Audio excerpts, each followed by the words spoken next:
Hello students, next हम discuss करेंगे example 4। क्या कह रहा है? Find the differential equation representing the curve. तो कर्व की इक्वेशन देख लो पहले।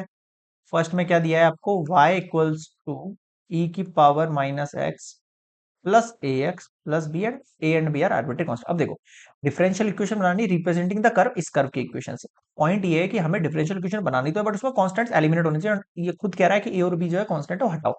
कैसे हटाएंगे? सबसे पहले मैं यहाँ क्या करता हूँ? डिफरेंशिएट करता हूँ विथ रेस्पेक्ट टू एक्स। तो देखो y का कितना हो जाना है हमारे पास? dy upon dx। e की पावर माइनस एक्स का क्या होगा भाई? e की पावर माइनस एक्स, और माइनस एक्स का कितना होगा? माइनस का वन।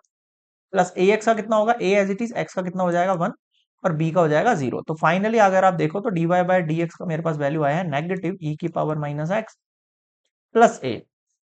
बट अभी भी ये डिफरेंशियल इक्वेशन नहीं है। क्यों? क्योंकि यहाँ पे फिर से एक और कांस्टेंट, तो मैं इसका अगेन डिफरेंशिएट कर देता हूँ यहाँ पर। अगेन मैं इसका क्या कर देता हूँ? डिफरेंशिएट कर देता हूँ विथ रेस्पेक्ट एक्स।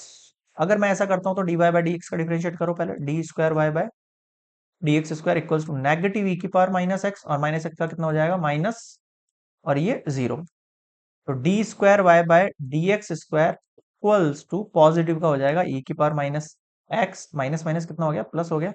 ये वैल्यू उधर लेके आ जाऊंगा। D square Y by D x square negative ई की power minus X equals to zero.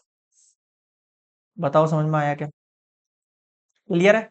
So this is your required differential equation. Clear है यहाँ पे? सो ये है फर्स्ट पार्ट। सेकंड पार्ट देखो इसका। Find the differential equation representing the family of the curve. अब देखो यहाँ पे v equals to a by r plus b given है। a एंड b आपके पास क्या? आर्बिट्री कांस्टेंट है। फिर से वही चीज, इस बार मैं यहाँ पर जो है डिफरेंशिएट करूंगा, लेकिन विथ रेस्पेक्ट टू हम क्या लिखेंगे यहाँ पर? r। dv upon dr equals to a। अब आपको पता है वन अपॉन r का डिफरेंशिएशन क्या होता है? Minus one upon r square. कैसे होता है आपको पता है? आर अगर ऊपर जाएगा तो आर की वैल्यू माइनस वन होगी, और डिफरेंशिएशन में क्या होता है? पहले माइनस आगे आता है, और फिर पावर में से एक माइनस होता है। तो माइनस वन मतलब माइनस का आर की पावर माइनस टू, यानी माइनस का वन अपॉन आर स्क्वायर, और बी कॉन्स्टेंट का जीरो। यानी कि मेरे पास डीवी अपॉन डी आर आ गया है negative a upon r square. बताओ समझ में आया क्या? अब मैं इसका अगेन डिफरेंशिएट करूंगा, क्योंकि फिर से एक कांस्टेंट दिखाई दे रहा है मुझे, है ना? Again differentiate. तो कैसे करेंगे डिफरेंशिएशन? पॉइंट ये है कि अगर मैं इसका अगर डिफरेंशिएट यहां से करता हूं, मतलब इसी पॉइंट पर करता हूं, तो यहां पर डिफरेंशिएशन करने से कुछ होगा नहीं। क्यों नहीं होगा? क्योंकि यहां पर अभी भी माइनस ए कांस्टेंट रह जाएगा, और फिर वन अपॉन आर स्क्वायर का होगा ओनली एंड ओनली। फिर से ए बच जाएगा, तो उसके लिए अपन क्या करते हैं? आर स्क्वायर को इस साइड भेज देते हैं। आर स्क्वायर को अपन इस साइड भेज देते हैं। देखो उससे क्या होगा? इक्वेशन चेंज हो जाएगी। D v upon d r multiply r square equals to negative का ए रख सकते हो अपने। अब इसका डिफरेंशिएशन करना है आपको u इंटू वी से। तो देखो u को एज इट इज रखा मैंने,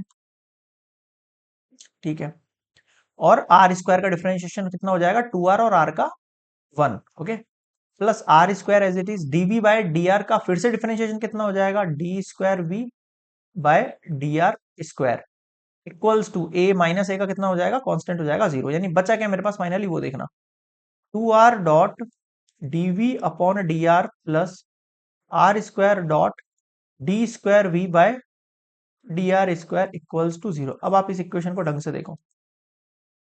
this is your required differential equation. बताओ समझ में आया क्या? अब यहां कोई भी कांस्टेंट नजर नहीं आ रहा ना आपको? इस तरीके से एलिमिनेशन होगा। सो this is complete example number 4।